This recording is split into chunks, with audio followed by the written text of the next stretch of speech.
Today on the 1-0 Sports Show, Texas baseball hosts Oklahoma State for a top 10 series at the Dish. Texas football is back, kinda, and many college players find their new homes in the NFL.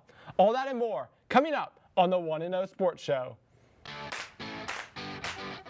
Texas finally 1-0, finally riding for the brand, although Tom Herman did say they were 1-0 10 times last season. Feinbaum, I'll give him like half a point. Dude, you like okay. Feinbaum way too much. Yeah, all right. I'm like I'm the Feinbaum of this show. By the way, that looks Ohio State. Is that an omen? Give me that Longhorn hat. Oh man! Hook him, baby. All right, he's pulling the torso.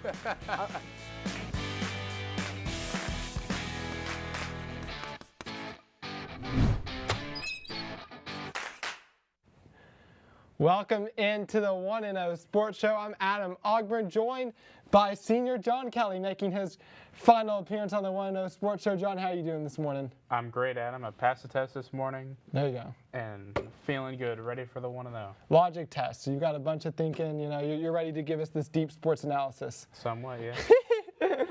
All right, well, we got to start off the 1-0 Sports Show, how we start off every single one.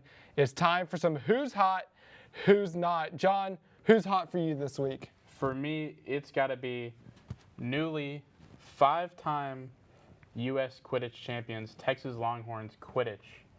They were up in Salt Lake City this past weekend, and they got the dub, getting their fifth championship in a row. That ties the record for most championships in a row at 5. So definitely be looking at next year to see if they can go for the 6-peat. I got a friend that plays Quidditch up at Virginia Tech, and she was saying it's always a worry whenever you play this Texas squad. So they're notorious, ruthless, and great. And congratulations to them on winning their fifth in a row. It's the dynasty no one knows about at Texas. Yep. Still waiting on Texas football to be back, but Texas Quidditch is going nice and well. For me, I'm going to flip it over. NFL draft last night. We don't get to say this one. This is usually like the opposites of each other. But who's hot? The New York Jets are actually hot for once. The Jets got 3 players that they had rated in their top 10 in the first round last night. They had Sauce Gardner at number 4 after the Texans chose to draft Derek Stingley over him. Then they got Garrett Wilson at number 10.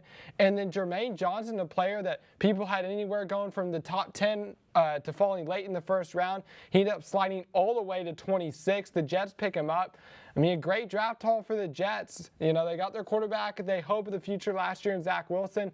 Michael Carter's looked good, talented rookie running back for them last year out of North Carolina. And now they add 3 talented players this year, 2 for their defense, and then get Zach Wilson a weapon and Garrett Wilson to Wilson connection maybe. So good draft haul for the Jets last night, John. Absolutely. It was definitely a big surprise, but I'm happy to see the Jets maybe making some traction. There you go. Help out those New York sports teams, man. I think I saw a stat last night. The Jets and the Giants combined, they had the worst record of any NFL teams over the past 5 years. So shout out to our Matt Marinchak. Tied with the same record. Yeah. They both had like 22 and 59, I think. So good job to Matt for sticking through these tough years. John, let's flip on the other side. Who's not hot for you this week? This not hot is very close to my heart, and it's got to be the Texas Rangers. This continuing a stint of, bad play from the past 2 years. A lot of movement in the offseason. We didn't expect them to, be top-tier baseball playing. But what we've seen has been a real disappointment, especially from the pitching side. At the same time, you look at the Rangers farm system, and both the Rough Riders and the Express up here in Round Rock are at the top of their divisions respectively. So maybe, when it comes to the pitching, we need to see some shuffling, just try new things. Literally anything can help at this point. Also on that graphic, you saw the power rankings. My other top team, Baltimore Orioles. So when it comes to baseball, it's a sad time for old John Kelley. Yeah, I can't get much worse than the Rangers, but I think the Orioles are definitely worse. I think I saw somewhere that they're on pace to have the most strikeouts in a single season in MLB history. So It's rough. good times. I'm going to stay in baseball for my Who's Not. This happened a couple of nights ago. Twins taking on the Tigers in the 9th inning. We got the highlight for you. So it was the Twins were down by 1. Miguel Sano at the plate. They had runners on first and second.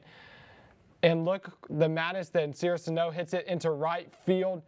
The Tigers are eventually going to get it thrown in here. Going to go to catcher Eric Haas on this throw. And then you realize the Twins have a runner stuck in between second and third. They don't know what they're doing. But then the catcher throws it away. Haas throws it into the outfield, and that's not going to allow just one Twins runner scores. The Tigers scramble to get it back in, but 2, and that's going to be it's a walk-off homer, or a walk-off hit, excuse me, in the craziest fashion you'll ever see. It should have been a single to right field. Instead, it ends up being a walk-off triple with a lot of madness in between. Yeah, it was crazy times up in Detroit. Yeah, that's a highlight I don't think the Tigers will want to see again. So that's going to wrap it up for our Who's Hot, Who's Not. But now let's get into what's trending.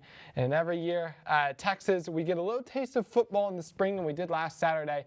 I don't think Steve Sarkisian really cared. He did whatever he wanted. He gave Longhorn Network a headache with his nonstop spring game. But the Longhorns fans did get to see some action. Their team, Quinn Ewers, made his Texas debut, as did Wyoming transfer Isaiah Nayer. Talented freshman running back Jaden Blue got some time on the field, so Texas fans gained to see some new faces. John, what stood out to you about the Horns in the spring game? Definitely the performances by the quarterback. He's new. We want to see what he can do, and I think he definitely performed. And I definitely think that what we saw is very, very promising for what's to come in the fall if we continue on this trajectory upward. Obviously, last season was a bit rough, a little bit of reshuffling. But hopefully, what we saw is promising. And going into the summer, fall camp in August, and come September game time, things look promising. Yeah, for sure. And Texas will get a couple of key recruits coming in on the offensive line in the summer. Kelvin Banks, Devin Campbell among them. They definitely need that help. The O-line definitely looked shaky, even though it was a spring game, so it's hard to take much from, but O-line looked shaky. I do agree with you. John Quinn Ewers, he did have a couple of really nice throws. Also had a couple of dodgy ones, too. So a little bit up and down from him. We'll see how the offensive line does. I think that was maybe Hudson Card's biggest problem last year, is that when he came in the game, he just had no offensive line in front of him, really struggled. So be interested to see what Texas does there. But I tell you this, they have a wealth of talent in that running back room. We'll see. A couple more months until UL Monroe comes to town. Then week 2 is the big one. Old Alabama and Nick Saban coming to town. So we'll see how that one goes for Texas. Let's stick around with some football. John, we were both on the College Press Box mock draft episode on Monday night. We won't spoil how those picks went. We did go almost 32 for 32 pretty much.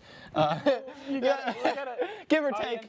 You got to give Adam Ogburn some credit. He had a great pick with number 20, Kenny Pickett, going to the Pittsburgh Steelers. I mean, it's definitely a match made in heaven, Pittsburgh, Kenny Pickett. You see him on the phone, you think he's calling the GM. Personally, I think he's calling his landlord, like, I need an apartment extension now because I'm staying in Pittsburgh. But yeah, it was an exciting draft for sure. A lot of chaos. He wasn't the only one to stay home either. Aiden Hutchinson gained to stay home in Detroit, the Michigan player. But yeah, you said a lot of chaos. A.J. Brown getting traded, Marquise Brown getting traded. I know our Jordan Gillard, he was hot in the chat last night. He was upset with the Marquise Brown trade. It was a crazy draft. There's some crazy stuff going on with the Ravens, A lot of reports coming out. Obviously, Hollywood was already in Arizona. Eric DaCosta coming out and saying that Hollywood Brown requested a trade. This is news to all the Ravens fan base, at least. So this was definitely a deal in the works already. He showed up in Arizona at a draft event 20 minutes after the trade was announced. But obviously, reaction from Lamar Jackson seemed like it was news to him as well. But I find it hard to believe that was not the case, given all the news. I mean, he was in Arizona. Eric DaCosta said he wanted the trade. But when it comes to Ravens, I think they made a good pick. So obviously, Kyle Hamilton adding to the defense of the Baltimore Ravens. Historically, great defense. Last year was a bit of a struggle relatively to, the high standard of the Baltimore Ravens. So hopefully this will add some depth.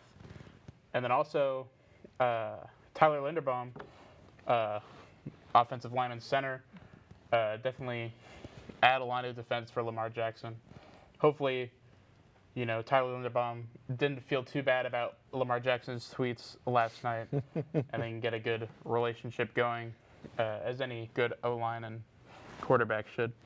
So I'm definitely pleased overall with the Ravens draft. Yeah, I forgot you're a resident Ravens fan too. It slipped my mind. I just know Jordan was going off in the chat last night. I'm just not as vocal as Yeah, I know, but I mean, Lamar didn't mince his words on Twitter, man. He went out. He's like, man, not the center, man. So you hope that him and Linderbaum can kind of repair that. Not off to a great start. But the thing about Linderbaum is, you go back and you look at the combine. Eric DeCosta was really interested in Linderbaum.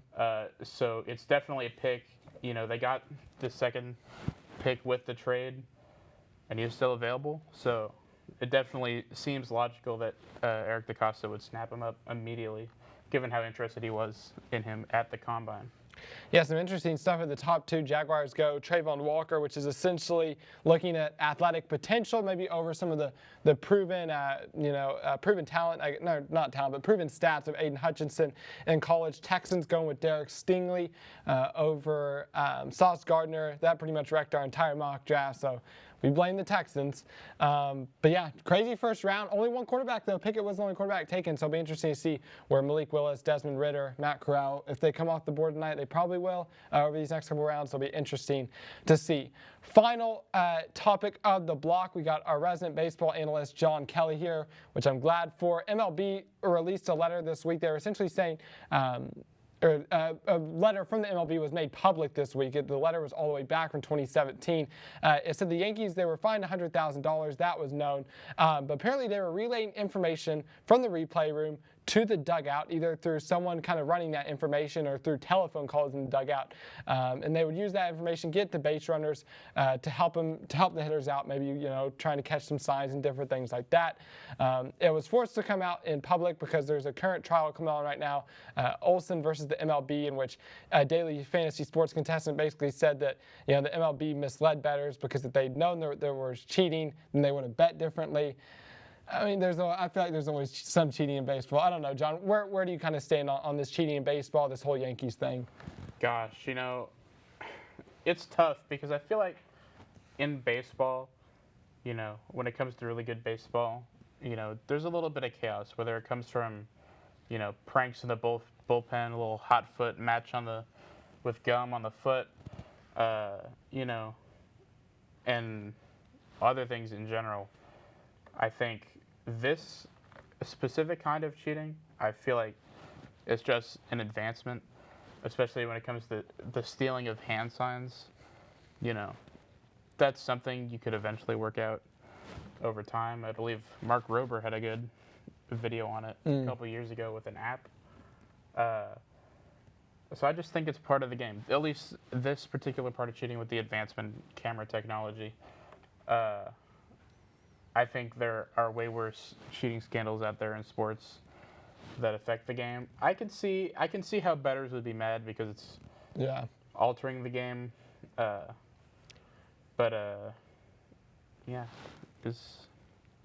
you're a cheater, if you're a bettor, it's unfortunate.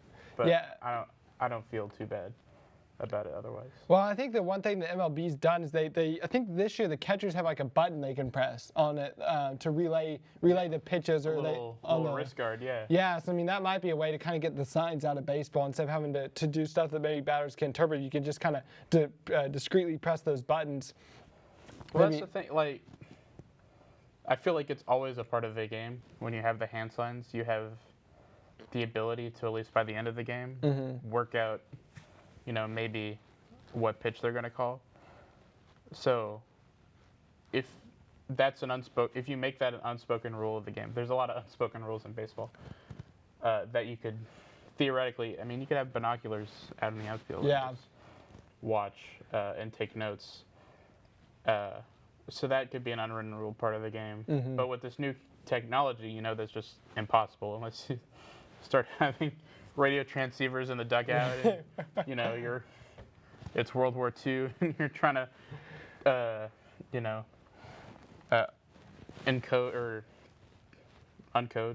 Decode. Thank you. It's 10 a.m. He just took a logic test, people. Give him a break.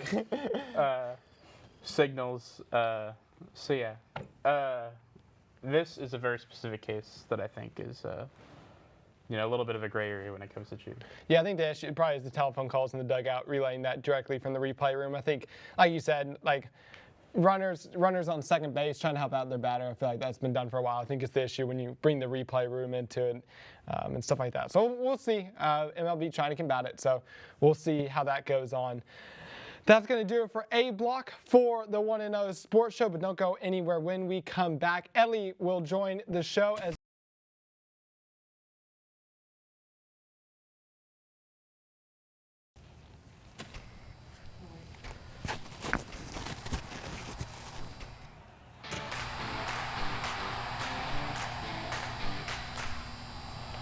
welcome back into the 1-0 Sports Show, now joined by Edly Termillien. Edly, how are you doing this morning? I'm doing great today. I'm happy to be back after 7 weeks. I know our 7-week hiatus of the 1-0 Sports Show is over, and we've got another show coming up next week, going back-to-back weeks for the 1-0 Sports Show. We're really peaking at the right time. Time for some verses. It's time to take a look. Me and John have brought some of our best highlights of the week, and Edly is going to judge. She's going to choose which one she thinks fits the category better. So we're going to start with the best baseball play of the week. John, what have you got for us? This one is this great play. Carlos Correa is a line drive, dives down to catch the ball, gets it, and it has an absolute missile to first base. Okay. Great play to get the out at the last second. Is a missile. I mean, it's fast ball. Yeah, That was quick, very quick. Former Astros doing great things. I'm going to stick with an Astro. Let's go to Toronto. How about George Springer, Red Sox, taking on the Blue Jays? It's a deep fly ball to left center field, and George Springer is going to take flight. Look at that catch. He absolutely flies to make it. Hey, I'd be fired up too if I made that catch. Look at the extension on that one. I think it earned the #1 Sports Center top play of the day when he made the catch. So George Springer, look at the Astros former Astros doing great things in different places. But Edly, which one do you think is the best baseball play of the week? Which I love catches, and that was a really fast catch. But Carlos's arm, I'm just going to have to take it because it was just unexpected, and the way that he catch and his expression when he catch the ball, I think that makes it like a beautiful moment. So I'm going to take Carlos. Well, Carlos Correa making some noise with the Minnesota Twins. Let's go from baseball to the NBA. Best NBA playoff moment of the week. John, what have you got? So this one was in Game 5. Got Chris Paul. I don't remember what team he plays for. I don't know the NBA. It's up there. We went 14 for 14 straight shots. Is NBA postseason history for consecutive makes without a miss. History making. Just an incredible feat, to add to his resume. Yeah, it's honestly a pretty insane stat line, and he used it to close out the series against a pesky Pelicans team. I think a lot of us thought maybe go to Game 7. Thought the Pelicans were able to do it at home last night, but Chris Paul with a historic night, pushing the Suns over the edge into the second round. I'm going to go over to another series in the Western Conference. This Grizzlies-Timberwolves series has been insane. John Morant has been making some plays, and he's going to absolutely obliterate Malik Beasley here at the end of the third quarter with an absolute posterization. He ended up getting the game-winning layup in this one, but I think this one's the better highlight. Look at the height he gets on that. Just an insane athlete. I don't think Malik Beasley is going to want to see that one again. So that's what I've got for best NBA playoff moment of the week. Edly, which one of mine and John's do you think is better? Well, I like how you both picked West because I think out of the playoffs, West had the best series. But I'm going to take John Morant just because, yes, John Morant can dunk and everything, but that dunk, beautiful shot, and it's just a way to close that game out, a game that Memphis really need. But Chris Paul, that's something he always does. He's really good. Chris Paul just needs to add a ring to his resume. I think that's what Chris Paul needs, but I'm going to take John Morant. Sweet, so 1-1 after round 2. Let's bring it back home to Texas. How about the best Texas moment of the week? John, what's your best Texas moment of the week? This one is brought to us from our very own CeCe Rodriguez. Aaron Nixon went back to the RGV for the first time. He's a kid from wrong VO. That's okay. John we didn't bring a VO for this one. It was no too special for a VO. Going back to the RGV for the first time, as a kid from there, not a lot of kids make it out, especially to the level of Texas baseball, and it was really cool to see him back in the RGV playing in front of the hometown crowd. Yeah, for sure. Let's go back. A little bit of a spoiler of my VO there. Let's go back to the Texas spring game. Quinn Ewers making his Texas debut. Let's see if we get the highlight pulled up. But he's going to deliver an absolute bomb here to Isaiah Nayer. 2 new Longhorns hooking up Nayer, the transfer from Wyoming. But, look at that. That's a 50-yard throw on an absolute dime. He has to lead Nayer, too, because Nayer is the defensive back right behind him. If he throws it behind him, Nayer is going to get tackled before he gets in the end zone. But Ewers leads him perfectly. Great new look for Texas. Maybe get some hope there for the fall. So we'll see. We'll see if Texas is back or not. We'll see about in week 2 when Alabama comes to town. But Edly, what's your best Texas moment of the week out of those 2? Well, the spring game, it showed a lot of potential with the quarterbacks and with people who are coming off the bench and everything. But I think I'm going to have to go with Quinn. I think that's what everybody was looking at, is Quinn our guy. And I really think he's our guy. So I'm going to go with Quinn. He just has chemistry. Quinn just picks up everything really fast, which that's what I love about him. So I think I'm going to take Quinn this time. Yeah, we'll see. We'll see. Fingers crossed. He hasn't played a game of football for about 16 months until then, live action. So we'll see how things go in the fall. If he's even named the starter, we'll see if him and Hudson Card that battle continues into the summer. Now let's go. We've had some top moments. Now it's time to go for the biggest blooper of the week. John, what's your biggest blooper? This one is very special to me. Hometown. Weatherford College was playing North Central Texas earlier this week, and North Central hit a home run, casually rocking the bases. But you might notice a little chirping between the pitcher and the player that hit the home run. And this pitcher from Weatherford College was just not having it, and he absolutely decks the runner there. All-out brawl. The announcers on TSRN, hometown radio, high school football, and local sports in DFW. Look at that. That's a great form for a linebacker. Put that man on the football team. Yeah. But Weatherford College, hometown team, 10 minutes away from where I went. Actually did a Maribed College at Weatherford College. Not a great look for them, but a great, put a football camp on with that performance. Yeah, is it too late to get him in the NFL draft entry? I know some teams that could use a linebacker, man. That was a big hit, man. Not where you expect to see it either. I'm going to go across the pond for my biggest blooper of the week. Let's go over to Italy, some Serie A action. Inter Milan tied 1-1. They needed to win this game in order to take over the title race, which is 4 games to go. And instead, their keeper, Ian Radu, who was in for the injured Samir Handanovic, whiffs on the ball, allows the Bologna player to score. That one in the 81st minute, and that means Inter Milan suffers a brutal 2-1 defeat. So they needed to win the game. Instead, they lose it off that air, and now they're 2 points back at their bitter rivals, AC Milan, for the Serie A first place, which is 4 games to go. So, Edly, what do you think is the biggest blooper of the week? The biggest blooper? Well, for a person who watches soccer, yeah, that's really tough. That's actually brutal for the Milan team. But I'm going to have to take the pitcher. It's just, I think he's in the wrong sport. I think he needs to be a football player. So, John, you're going to take this round. Awesome. 2-2. We're all tied up heading into the final question, or the final topic, which is the most clutch moment of the week. So, John, what was your clutch moment of the week? John, by the way, he's our TSTV archivist. He knows how to scour files. He knows how to scour the internet. He found you the most clutch moment of the week. I can promise you that, the most obscure clutch moment of the week. John, take it away. So we're going to take you all the way to Uganda for the Ugandan Secondary School Sports Association Football Championship. Look at this great footwork from Edwin Owadigwe for Kabuli in the Kabuli versus Mbara match. Kabuli currently second in the running for the title, but absolute ankle breaker right there. Messed up that defender. he's going to be remembering that for a while.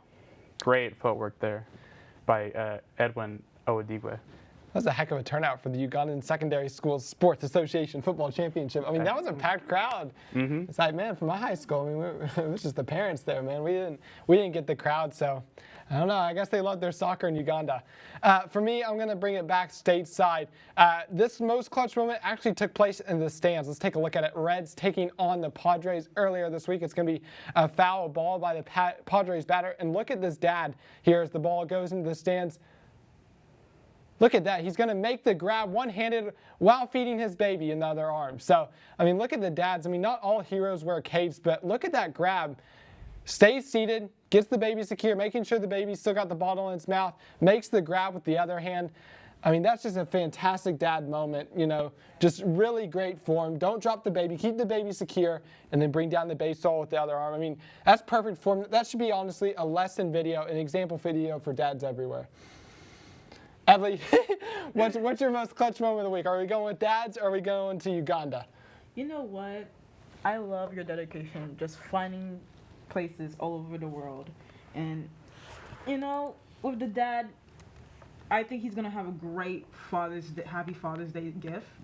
So I'm going to go with the dad because you don't see that every day.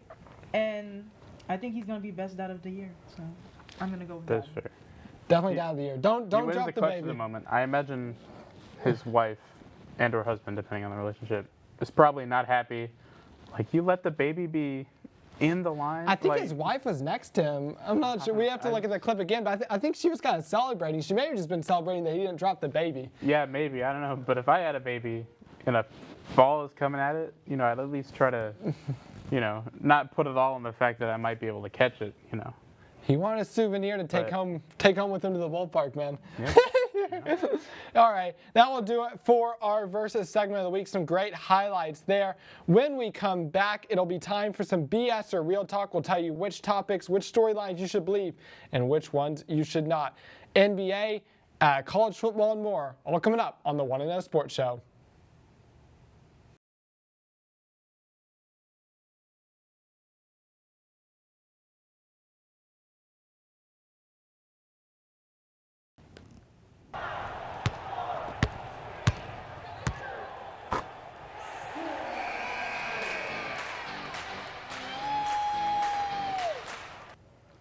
Welcome back into the One and O Sports Show. It's time for some BS or real talk. We'll tell you which storylines you should believe and which ones are absolutely false. So let's start off.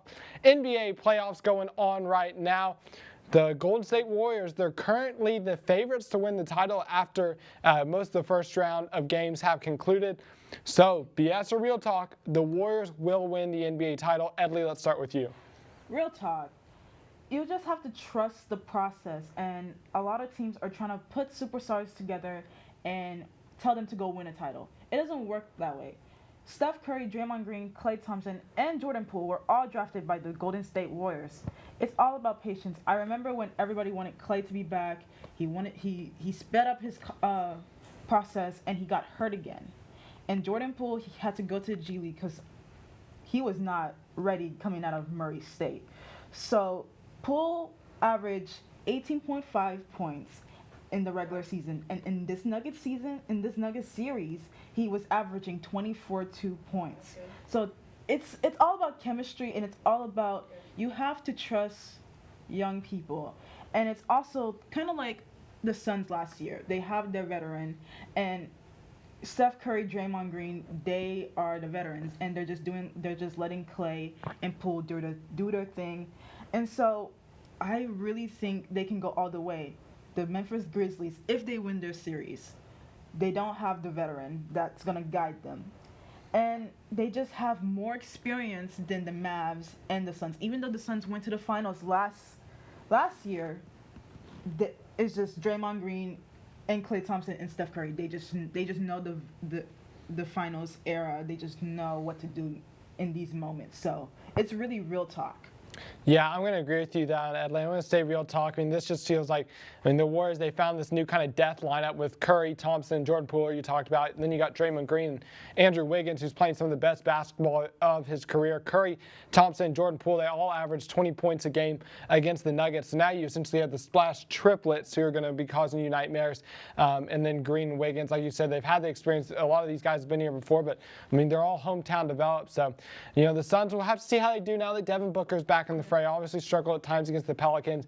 I don't think the Grizzlies or Timberwolves have a shot against them, like you said, Edly. I just think both those teams, whoever wins, they're just going to be too inexperienced. And I think the Warriors might just have too much offensive firepower for the Suns. It'll be fun to see if we end up with maybe like a Warriors-Celtics, Warriors-Bucks final. That could be really interesting. But for right now, I'm going to go real talk based off how Golden State has been playing in the prolific shooting of Steph Curry, Klay Thompson, and Jordan Poole. John, what do you think on this one? I think it's BS because the Mavs are going to take it all. Unbiased Dallas sports fan opinion. They won games without Luka. He came back, and they managed to make it out of this series, although last night, 91-90, I believe. A little bit close for comfort, but I think you could call them a Cinderella team because a lot of people don't think they're going to go any further than where they are now. But I think they're taking it all, baby. Let's go, Dallas Mavs.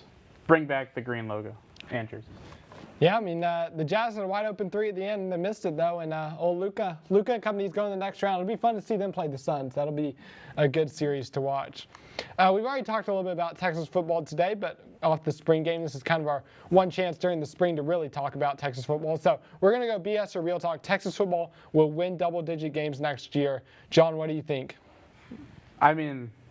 This question is very wide. I think real talk, they will win double-digit games over LA or the Louisiana team. Yeah, Louisiana Monroe.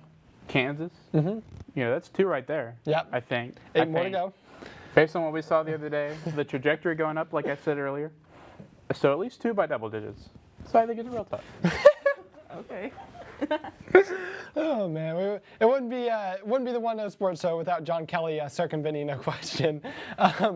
I'm going to go BS on this one. I think this Texas team can win 9 games next year. I just feel like with Quinn Ewers or Hudson Card, whoever it is, it's going to be a quarterback with not a ton of starting experience in college, so there's going to be some growing pains. I think Alabama's going to give them probably a lump in week 2.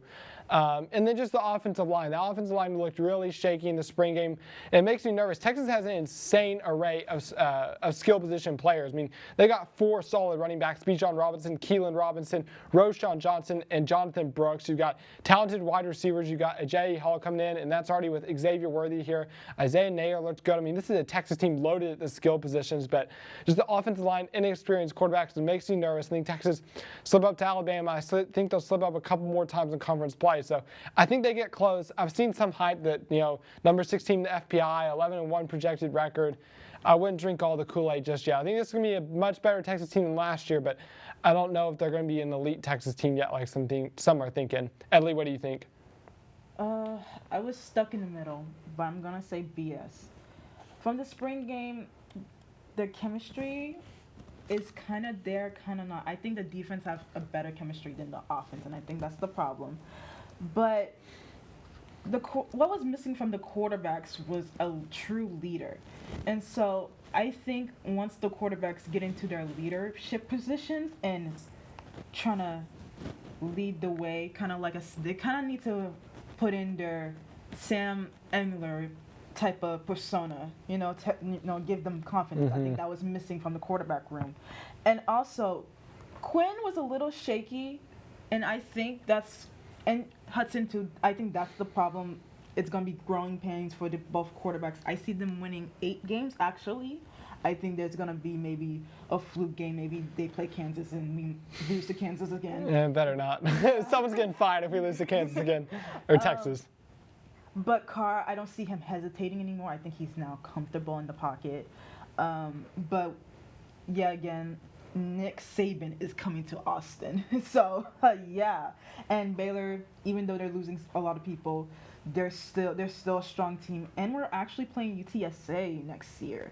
So, we'll see how UTSA is going to take us on. They win their conference last year. So, with this Texas team, it's going to be a marathon, not a sprint. So.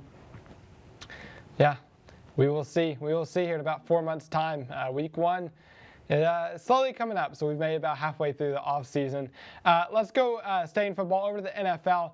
Debo Samuel will not be in a 49ers uniform next year. Edly, let's go back to you with this one. Is that BS or real talk? Oh, after watching the draft, I still think it's real talk. I think Debo is looking for he's just looking for money. I think he's looking for a better situation. If he doesn't get traded, I think he's going to pull a Le'Veon Bell and just sit it out. But the teams that I'm seeing that he may go to, I thought the Jets was going to do a trade, and I was waiting for it. I think an AFC team would take him. I'm thinking maybe the Bills or the Chiefs. They really need somebody to replace Tyreek Hill, or the Cowboys. I'm thinking the Cowboys need somebody to replace Amari Cooper, but I think Debo is just looking for a way out. He had 1,405 yards and 17 receptions, so he carried this offense to the quarterfinals. I mean, free Debo. I'm going to disagree with you there. I'm going to go BS. I think the time to trade would have been last night when you could have gotten some of the draft capital. And I know you mentioned the Jets, and I've seen that there were reports that the Jets were trying to make a package, and they couldn't offer enough to get a deal together with the 49ers. So I feel like the Niners probably would have traded him by last night to get another first-round pick if they were. I think they're going to hold on to him. I don't think it's necessarily a contractual issue. I think it's more of how Debo was being used as a running back and a wide receiver, and just all the wear and tear that comes with playing both positions. I think the 49ers will be able to work it out. Kyle Shanahan, great offensive mind. I think now that the draft has passed and they didn't get first-round grades, maybe all parties can come to the table and they can sort something out. So I'm going to go BS. I think this is going to be one of those. I know we talked about, is Aaron Rodgers going to be trade, and then he ended up staying put. I think this will be one of those. I think Debo Samuel stays put in San Francisco. John, what do you think? I agree completely with you. I think if they managed to trade their way into a first-round pick last night, then I can see Debo Samuel not being there. However, no first-round pick. I don't think there's the draft stock able to comparably make up for that loss in talent. Yeah, for sure. Final question. Let's go over to some baseball. We'll start with our resident AL West expert, John Kelley. Unfortunately, the Rangers are not notable enough to have a question included in this block, so we're going to choose the Seattle Mariners instead. They're off to a great start. First place in the AL West at the moment. I believe they're 11-7. So, BS or real talk, John? The Mariners will win the AL West. This might be heresy coming from a Rangers fan, but I think it's real talk, and I'm here for it. Mostly because their team doesn't start with an H, and their team name rhyme with Bros. That was terrible. I apologize. See you at home. Basically, they're not Houston, and that's a good thing. I'm happy for it. I've been watching them play. They're absolutely electric. And I think definitely this year, a little shakeup in the AL West. Happy to see it, but there's a lot of competition up at the top between the Angels and the Mariners, so it could be tight, but I do see Seattle pulling through. Yeah, are the Angels ever going to get it right? I mean, they literally have two of the most talented players in the game, Mike Trout and Shohei Ohtani, and they can't figure out how to make the playoffs. It's the Angel way? I'm going to go BS on this one as the resident Houstonian. I think the Mariners are off to a great start. I think this is a really talented team. I mean, they're trying to stop a 21-year playoff drought. They haven't been to the playoffs since 2001. Ty France batting .365, 21 RBIs. J.P. Crawford batting .343, so they've got some bats. But I just feel like, a team that hasn't been in the playoffs in 21 years, they're going to have some bumps. I just feel like this is one of those where they fade a little bit down the stretch. I think they make the playoffs, but I think it's in a wild card berth. I think the Astros are only one game back now. I think the Astros get back in contention, and I think Houston takes this division yet again. But shout out to the Mariners. Great start. I think they're a playoff team this year, but I think BS. I don't think they end up winning the AL West in the end. Edly, what do you think? Well, I'm going to go with real talk. I think they can win it. I don't think they're going to be in a wild card. I think they're not going to be in a wild card, but they have to keep being consistent. I think that's the key. Just keep trying to win these games. And they have the chemistry. Like, everything's there. Potential's there. It's just keep going. Like I said, it's a marathon, not a sprint. That's a long haul. 162 games will do that to you. MLB, man, it truly is a marathon. let's stay in the MLB. It's time for some of our power rankings of the week. This week we're going to go with the top 4 MLB teams. So we'll shoot it back over to our resident baseball analyst, John Kelley. John, who's your top 4 for this week? So definitely, I think number 1, you got to be the Dodgers. They've just been electric. 2, the Mets. Let's go Mets. Inside joke. Clark Dalton, I love you. Then moving over the AL side, top team, the Blue Jays. They're just an incredible squad. George Springer, baby. I think they're definitely going to win the American League this year. And then we have the Mariners. We just talked about them, but I think they're pulling in the number 4 spot. Yeah, I agree with you. I've got the Dodgers. They're loaded. The Mets, they're looking good, and they don't even have their ace, Jacob deGrom, back. I believe he's still coming back from injury. Going to slide the Giants in there. It feels like the Dodgers and Giants are always far away the best teams in the NL West. You always know one's going to win the division, one's going to be the wild card. It's looking that way again. And then, yeah, I'm going to slide the Mariners in there at number 4. I mean, this is a team that doesn't get much of a mention, so to be off to such a hot start where people are talking about them, getting back in the playoffs, snapping this playoff drought, I think they deserve a mention, so I'm going to slot the Mariners in there at number 4. Edly, what about you? Who's your top 4? I got the Mets at number 1. I know you guys had the Dodgers at number 1, but I'm going to say the Mets. I really like them. And second is San Francisco Giants. I think they're, with Dodgers, I put Dodgers at number 3. I think they can be flipped. I mean, they're both like kind of even on the scale. But I have a different one for number 4. I have the Toronto Blue Jays. I think they can be that sneaky team that gets up there and no one expects them. So I have the Blue Jays over them. Oh, Canada, baby. Yeah. Well, that'll do it for all our MLB talk. John, where are the Rangers falling on your list? They, I'd say like 26, 27. There you go. Ahead of the Orioles, though, right? Yes. So they're not the worst team in the American League. So, but yeah, not a fun season to be a Rangers fan. But they're spending the money. Maybe there's some hope for the future.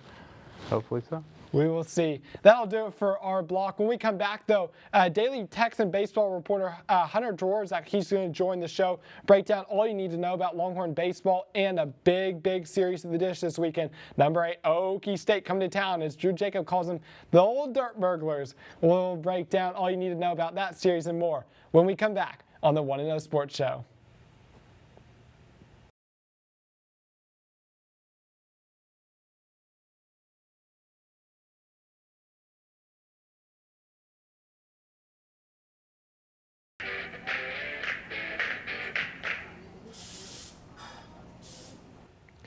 Welcome back into the 1-0 Sports Show. It's our honor to welcome our guest of the day, Daily Texan baseball reporter Hunter Dworaczyk. Hunter, how are you doing? I'm doing good. Thank you guys for having me.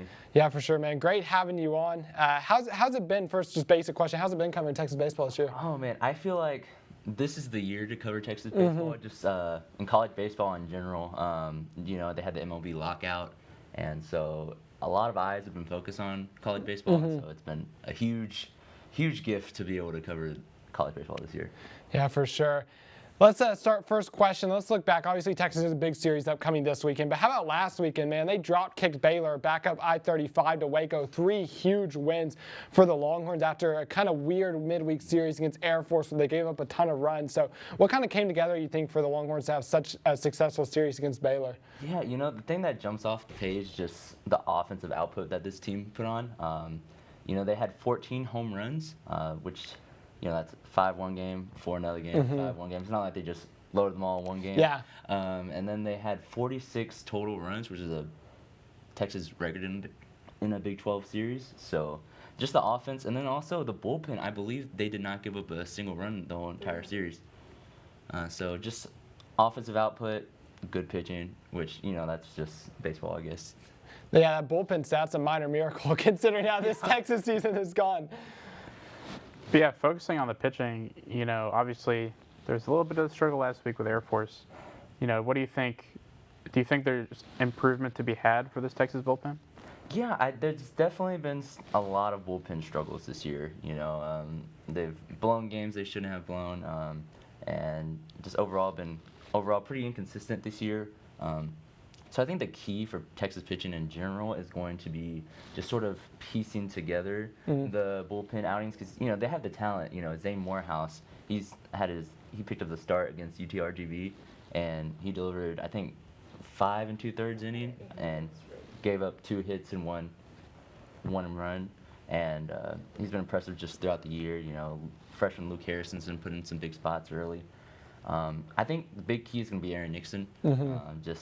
If he can kind of get back to the confidence he had last year with his fastball, I think the bullpen, overall, it's just about the bullpen's going to get smaller as the season goes on, so just piecing together the good outings. Yeah, for sure. Got to find your guys because, especially getting to postseason play and you have, games back to back days. You start getting those short turnarounds. It only makes the bullpen that much more important. Looking forward to this weekend, as we've mentioned a couple times on the show, big series. Number 8 Oklahoma State coming to town to take on the number 10 Texas Longhorns. So what are the keys to this series this weekend for the Horns against Oklahoma State? So the thing about Oklahoma State is they're typically very tall and very powerful. So I think the biggest key for Texas this weekend is going to be limiting the walks because they're going to give up the solo shots. But as long as they stay solo shots, because Oklahoma State's not going to win the series based off just giving up a single 1-run home run here and there, I think. So just limiting the walks, limiting the damage, and just trying to get by because they're gonna have some big swings. Yeah, don't give up the dumb runs. Don't let runners, get on base, either through walks or errors or stuff like that. Try to limit the damage against what sounds like a pretty powerful offense. It'll definitely be an exciting series against the Dirt Burglars. We're going to use that. We're going to use that so often now. If you didn't see College Crossfire Wednesday, go check out our alumni show. It was a great show, but Drew Jacob, he turned the Oklahoma State Cowboys the Dirt Burglars, and it'll now be used for eternity, TSTV. But yeah, looking ahead, a little bit ahead to the summer and Omaha, obviously Texas made a deep run last year. Looking to this year, who do you think will be the most important player for Texas to make it to the offseason? Postseason. Yes. So in my opinion, I think Tristan Stevens is going to be that guy for Texas. That he's going to be the biggest X factor for this team as we get into the postseason.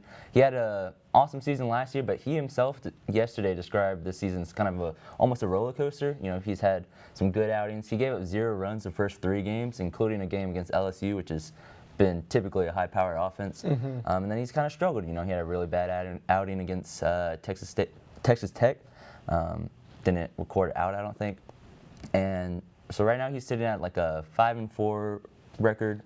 Last year he had a very impressive record. So I think just sort of turning that around and getting back to, if it's a roller coaster, Texas needs him to be on the, to be ascending. Because, in series you want to take, most of the time you want to take 2, and if you can get a good Pete Hansen start and then just close it out with Stevens, not even worry about putting the pressure on Lucas Gordon, I think that's going to be huge for Texas. So they always talk about, basketball, or really any postseason, it's all about peaking at the right time. So got to be ascending that roller coaster. So kind of talking about postseason, looking a little bit far ahead, obviously there were massive expectations around this team after last year's deep run in Omaha. So what would it take for you to consider this season a success? What would Texas have to do over these coming months? So coming into the season, Texas was gracing Baseball American covers. There's a lot of there's probably too many college baseball polls out there, and they were pretty much number 1 on all of them. So, I don't want to say, because Texas has been to Omaha 37 times, I don't want to go out and say that anything less than 38 is going to be a failure. Because, if they go on the road for a super regional and drop a close 3-game series, then how do you call that a failure? But expectations are really high for this team, and I almost think they have to go to Omaha and at least win a game for it to be a success.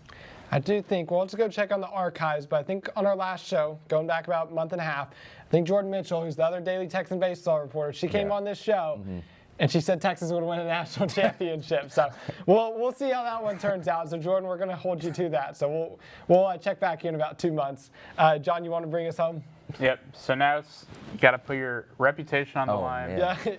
Yeah. And you can see, we don't forget. Don't forget, it's gonna be in the archives. Yes. We'll call downstairs if you get these predictions wrong. We'll make sure you're out of the HSM forever. What are your predictions for the series against Oklahoma State? Okay. And since we're so close to the summer now, give us your prediction on how far Texas will make it. Okay, so for the this postseason. Oklahoma State series, I feel it's really hard to predict because it's a top 10 matchup.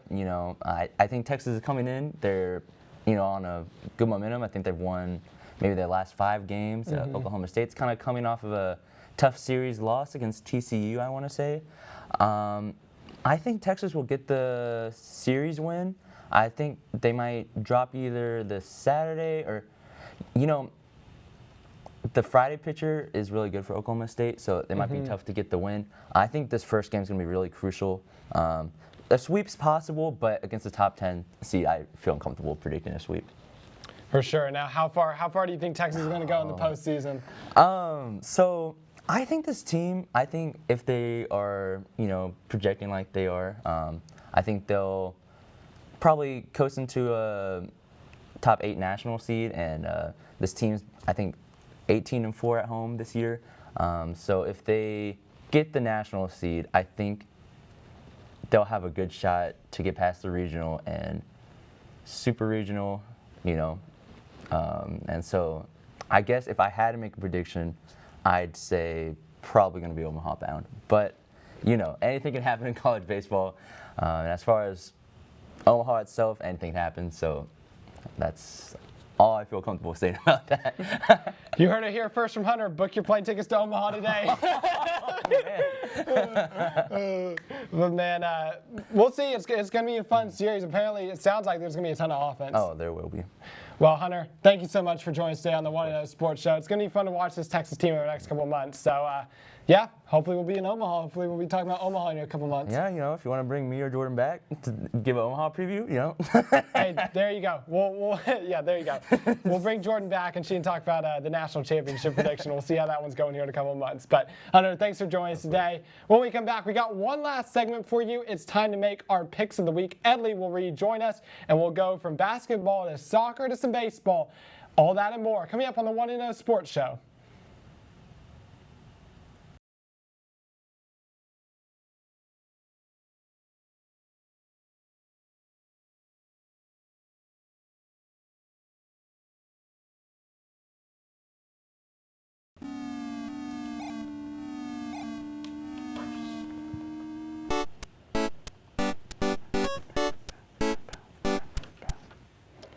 Welcome for the final time on this Friday back into the 1-0 Sports Show.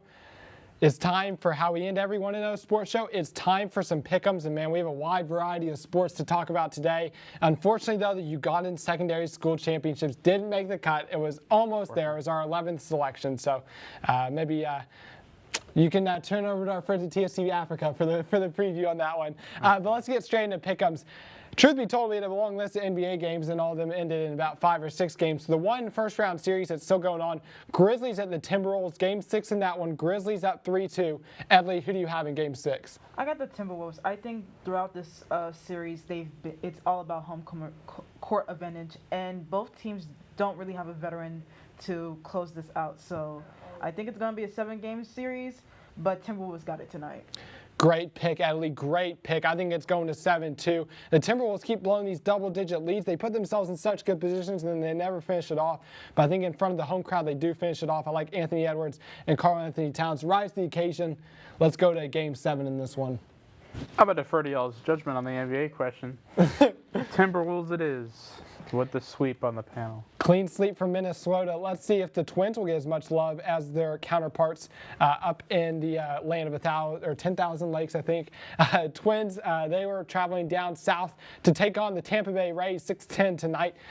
John, resident baseball expert, you get the first pick on this one.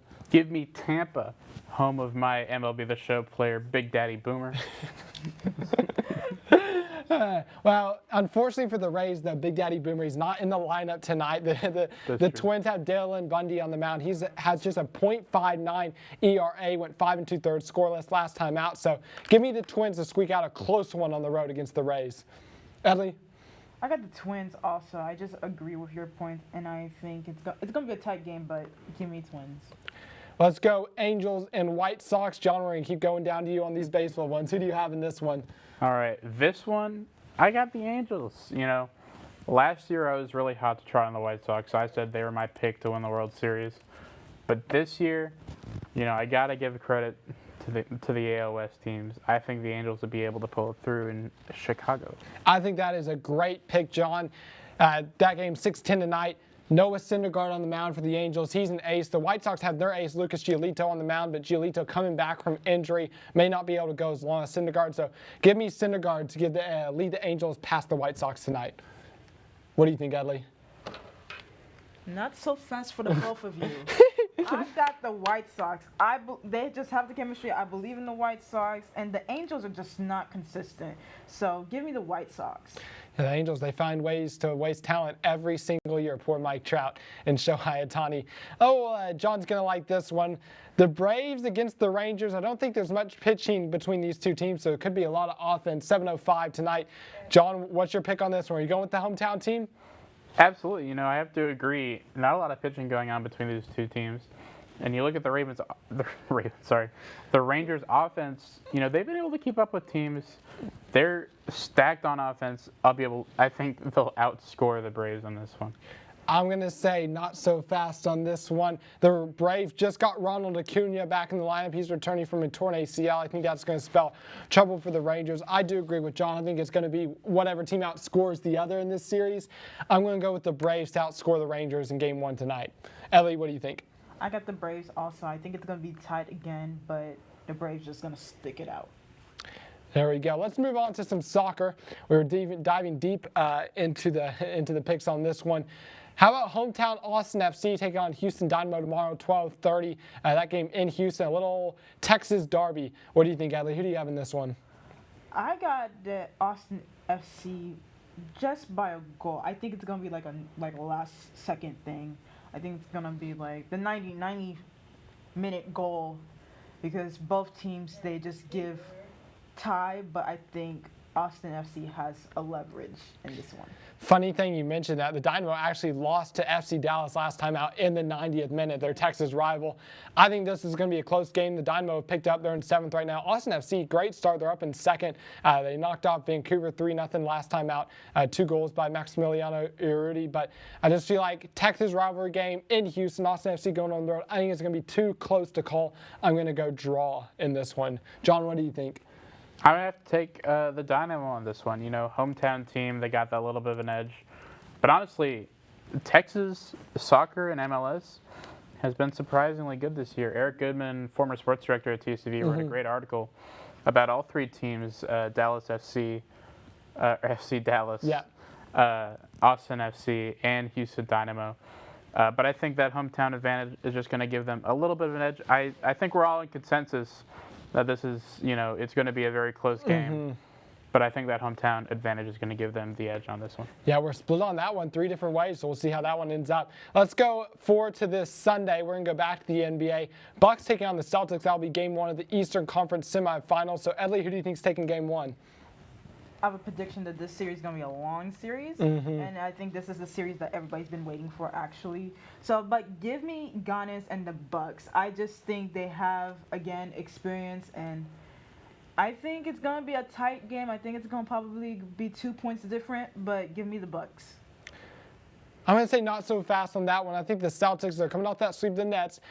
Those are tight games, even though it was a sweep. Most of those went down the wire. So I think the Celtics are going to keep the momentum going. They're going to start off the series on the right foot. Jason Tatum averaged nearly 30 points per game against the Nets. They've got Jaylen Brown, too, who averaged over 20 points per game. And you got Defensive Player of the Year in Marcus Smart. I think that's enough. Especially the hometown crowd, I think, pushes the Celtics over the edge. Give me Boston in Game 1. John? I agree. I think Boston's going to take it. The little hometown cooking for the Celtics, but I agree with you, Edly. I think it's going to be a long series. I think this one's going at least 6 or 7. I think the winner of that probably ends up winning the Eastern Conference and going to the NBA Finals. Let's go back to some soccer. Let's go across the pond for this one. Manchester City taking on Real Madrid. Manchester City up 4-3 on aggregate, so Real Madrid is going to have to turn that around if they want to advance. So, John, who do you think advances here?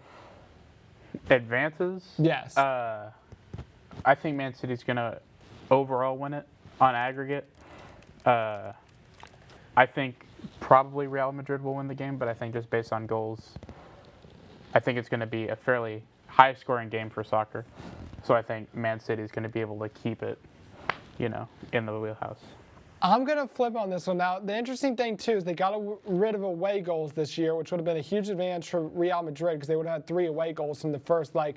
We saw them do this against PSG. They turned around a deficit in that tie. I think they could do it again, backed by the home crowd at the Bernabeu. I like Karim Benzema. He's been on fire lately. I think he can make a memorable night in Spain. Give me Real Madrid. And like you said, John, I think a lot of goals in this one. You don't have 7 goals in the first leg, and then things go quiet in the second. I think there's some more goals to be had in this one. So give me Real Madrid. It should be a fun one, though, on Wednesday. Edly, what do you think? It's going to be a tight game, but give me Real Madrid just because it's all about goals in this game. By a long shot, Real Madrid. Let's bring it back stateside. How about this CONCACAF Champions League final, second leg of the final? An MLS team has never won the CONCACAF Champions League since it was revamped about 15 years ago. Seattle taking on Pumas from Mexico. Seattle 2-2 on aggregate. They scored 2 late penalties in the first leg down in Mexico to bring it back tied to Seattle. So, Edly, who do you think wins the CONCACAF Champions League title on Wednesday night? I think it's Seattle, and it's also home court advantage. Also, I just think Seattle their chemistry, and they've been working since the whole year for this. So, give me Seattle. I agree. I think great pick. I think the fact that they got out of Mexico with a draw is a fantastic result. They're going to go in front of 70,000 crazy fans because they play up at the Seahawks Stadium, so it's a big stadium. I think it's going to be a raucous atmosphere. I think this is the year. If they can get out of Mexico with a tie, I think they can take care of business at home. I like Seattle to bring home MLS's first CONCACAF Champions League title. John, how about you? It's time to pull out the pen. Not so fast. I just don't see it. I mean, I think MLS is going to MLS. History is history for a reason. It tends to repeat itself, and I just don't see an MLS team winning the title here, unfortunately. Interesting. So those are a couple big soccer games coming this week. But now let's end it back in Austin. Let's start off with some softball. Texas softball going out to Texas Tech, take on the Red Raiders. How many games out of that series does Texas take? John, what do you think? I think, good bet, probably 2 out of 3. I'm going to say not so fast. Give me the sweep. This is a Texas team that swept Kansas, that swept Iowa State, that swept LSU. This is a very mediocre Texas Tech softball team. I think maybe a little bit like Texas baseball. They were frustrated from that Air Force series, came out and drop-kicked Baylor. This Texas softball team is going to be frustrated from the Oklahoma State series. I think they sweep the Red Raiders up in Lubbock this weekend. Edly, what do you think? I think 2 out of 3. With these type of games, when there's an underdog, I feel like the underdog is gonna get at least 1 game. So give me 2 out of 3. It'll be interesting to see. How how much they hate Texas up in Lubbock. So I would guess they'll manage to pack out their softball stadium too for those 3 games. Final question of the night. Final game. Men's baseball. We talked a lot about it with Hunter. He gave his prediction. How many games do we think now Texas will win against Oklahoma State this weekend? Edly, let's start with you. Give me 2. Just like Hunter said, I don't think they're gonna win the Friday game because that's the pitching, but I think the weekend, Saturday and Sunday, they got these games. I think Oklahoma State, they just have that chemistry, but Texas has been on a roll ever since the Air Force game. They're just coming out for revenge. So give me 2 out of 3. Yeah, I like this Texas offense. I just feel like top 10 matchup is kind of like Hunter said. It's tough to sweep a top 10 matchup. I think the Dish will be rocking this weekend. All 3 games are sold out, but I just feel like there's going to be one of these games where Texas is going to slip up. So I agree with you, Edly. Great pick. Give me 2 out of 3 for the Longhorns this weekend. John, bring us home. Not so fast, you fellas. I think Oklahoma State may be the dirt burglars, but Texas are the game burglars, the series burglars, and they're going to sweep Oklahoma State this weekend. There we go. Big call from John Kelley on his final time on the 1-0 Sports Show. Guys, great show today. A lot of great topics talked about. It's going to be fun. A lot of great sports on this weekend, NBA, MLB, and we'll be keeping an eye on these Texas matchups. Big shout out to Samantha Pearl. She's running things behind the scenes. CC is here too. She's stage managing, keeping us in line. Big shout out to Hunter as well for coming on. John, your final time. Bring us home. You want to sign out for the final time on the 1-0 Sports Show? Sure. Did you already say the shows? No, I'm Okay. not advertising. Do some That's advertising it. too. This is our sports director right here. Bring us home. Your final week on the TSTV airways. That's it for this morning. Be sure you tune in next week for the senior show of College Press Box at 9:30 on Tuesday airing, and Wednesdays at 9 p.m. you can catch the senior show with me again. Both of these have me on it. And next week, be sure to tune into the 1-0 Sports Show, 10 a.m. on Friday. We got an alumni reunion, kind of Thomas Fitch, Robert Trevino, Adam Ogburn, all coming together for one final epic 1-0 Sports Show summer bonanza.